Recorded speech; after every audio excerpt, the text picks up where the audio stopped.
you are also given the specific gravity of the petrol, which is 0.735. What is specific gravity? Actually, what's the symbol for specific gravity? SG. Okay. So how do we use this? 这个fluid. Actually, I don't know forgot. That one. It is the density. In a way, it's the density lah. I won't ask you this. Just as so happen this question use this. So and it has a lower calorific value of this. So you also know the calorific value.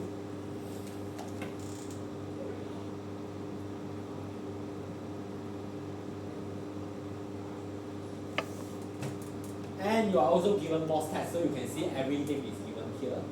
Okay, we ignore the Morse test first, because too many things to note down. So these are all the information that you are given. So you need to calculate the top, the BMEP, the brake thermal efficiency, specific fuel consumption, and mechanical efficiency, and IMEP. So you need to make use of all the equations here for this question. So the engine torque, I technically has already written it there for you. Because I say torque equals WR 155, 0.356. So it's here also. So torque is T equals to WR 155 multiplied by 0.356. So it is 55.2 Newton meter.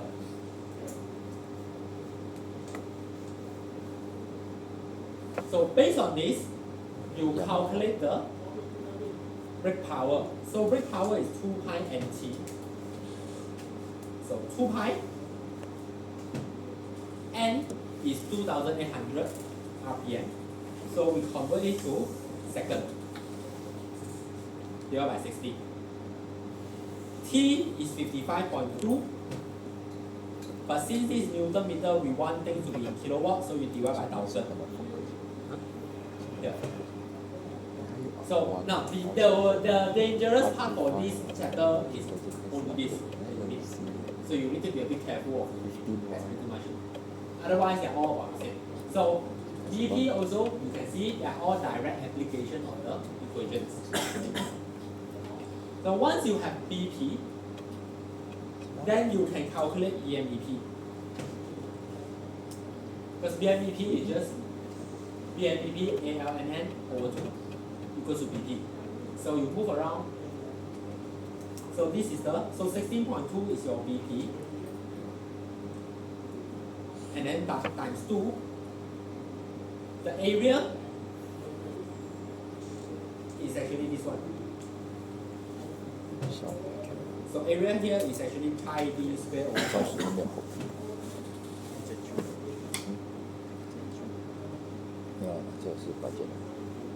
Then L 0.09 is the stroke.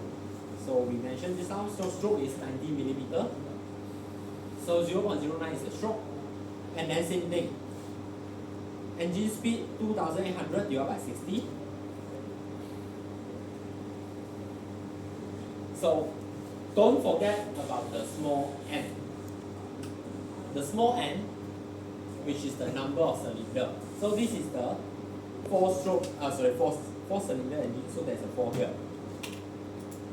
Now for you, you kind of can ignore these two lah. So let's say if you don't have the 10,000, you don't have the 1,000 and the 100,000. What you get here is actually kilowatt. Okay, kilopascal. This times 10 to the power of 3 and times 10 to the power of 5 is just to convert this whole thing to bar. That's all. Okay, so what answer you get out of it is actually based on the power that you use. You use kilowatt here, the answer that comes up should be kilopascal. If you use watt, then it should come up pascal. So, but most of the time, BMEP measurement is in bar. That's why here they just automatically convert into bar. In exam, if I don't ask for bar, you don't need to convert. If I ask bar, you convert. Pretty much that. Okay, so then you got BMEP.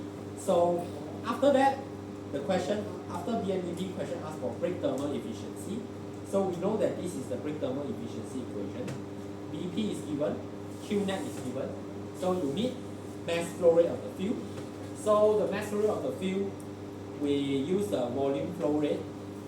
It was in liter per hour. So divide by 3,600, and you the specific gravity you can just multiply lah. Again, for us you don't really know the specific gravity, but I won't ask you the specific gravity. Here, this is just how we convert it to kilogram per second.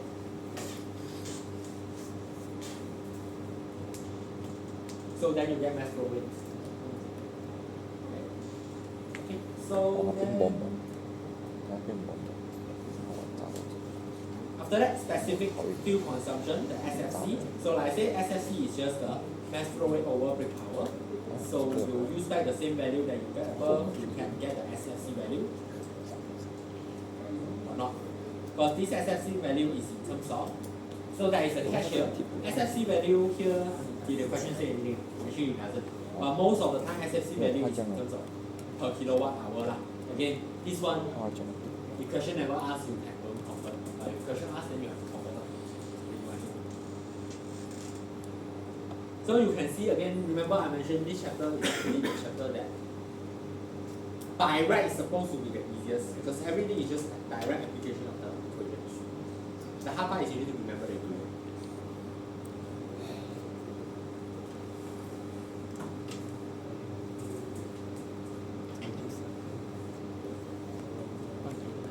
Okay, so this in the test tomorrow. This come out in the test tomorrow. we are done with the SFC. So the last part you need to calculate the mechanical efficiency and the RMEP. So we go to the mechanical efficiency first. So you are given the Morse test. Remember what I told you just now? So you are given brake loads of 111, 106.5, 114.2, and 1111 Newton. Okay, so just now I mentioned that we use torque, right? But again, it depends on what the question gives you. So you can see that what they give you is actually they actually measure the load rather than torque, meaning they measure the Newton. Again, it shouldn't matter because in terms of torque, this arm should be a constant value. So whether you measure the Newton or you measure the torque is the same. So you actually can directly use the Newton torque. So what do I mean by that? So to calculate the I, you can directly use the Newton value because the arm itself is actually just a constant.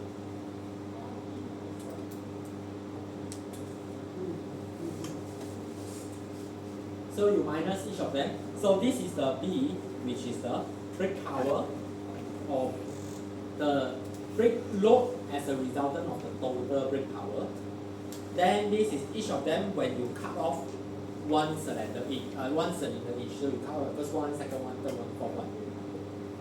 Then you get their respective load based on the respective indicator load. So you total them up. This is the load for the indicator. The load that is result from the indicator power. So since both of them are actually power term, you can imagine this way lah. BP we say is 2 pi and T, right? Technically speaking, IP can also be 2 pi and T, provided that you can measure the indicator torque, right? So which means if you let's say you expand this this WR. So all of these are actually just constant. The only thing that will change is the load, which is the case here. So you can directly use these two values just like the power. So we use 155, which is the brake power, the load from the brake power. We use 187.3, which is from the indicator power. Then from here you can get the mechanical efficiency.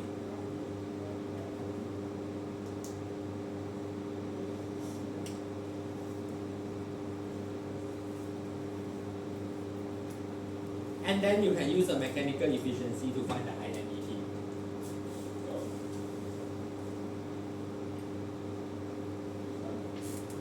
Does this make sense to you?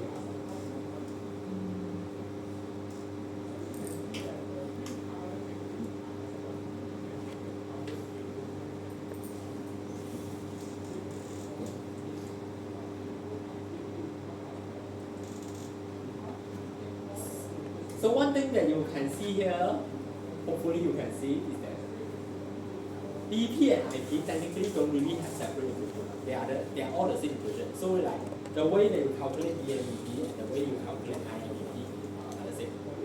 It's just that the power that you use are different value. So you actually only need to memorize like one of the equation. So INDP, DP share the same equation.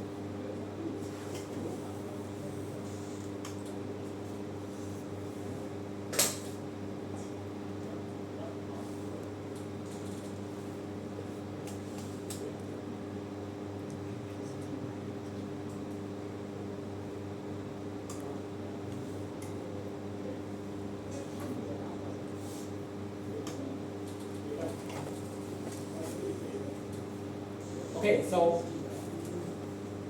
last parameter.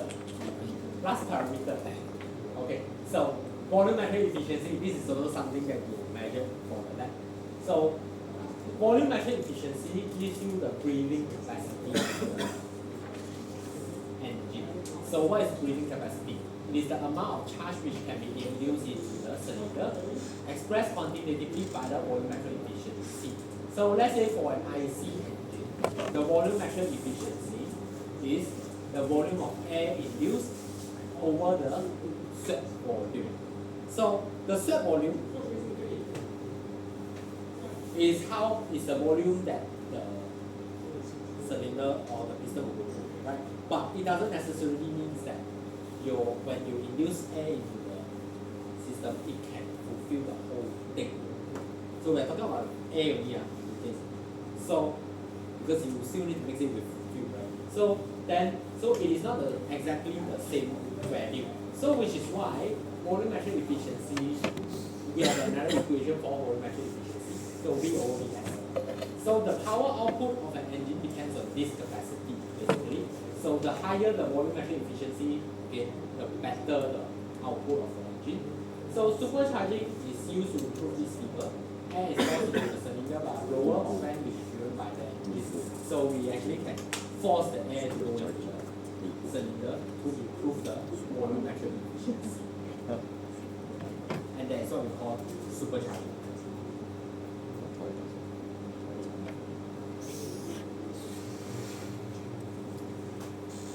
Okay, so let's look at this volumetric efficiency. If we follow up from the previous example, an analysis of the dry exhaust showed no oxygen and negligible carbon monoxide. The engine was tested in an atmosphere at 1.013 bar and 15 degrees Celsius. Estimate the volumetric efficiency of the engine. Okay, so what is important that here is pretty much we are telling you we have complete combustion and with a cycle with a stoichiometric amount of fuel. So technically speaking, you can actually link. I should change this example next time. Technically speaking, you can link this to the combustion chapter. Right, but here we don't because you don't have any information there. So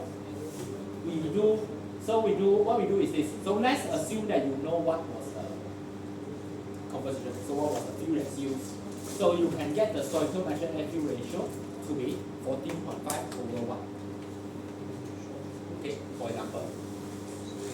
So that is the air fuel ratio used for the engine. So from the previous example, we learned that the mass flow rate of the fuel is 0.001376.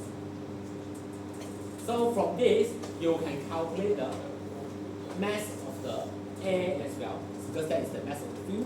This is the air fuel ratio. So for the air, you multiply by 14.5, you get 0.01995. So that is the mass flow of the air.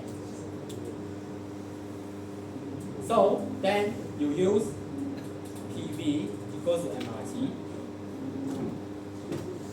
You can calculate the volume flow rate into the engine. So you get the volume flow rate.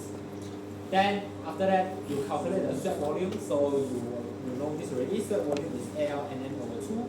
So you calculate the sweat volume, and then based on this, you can get the volumetric efficiency.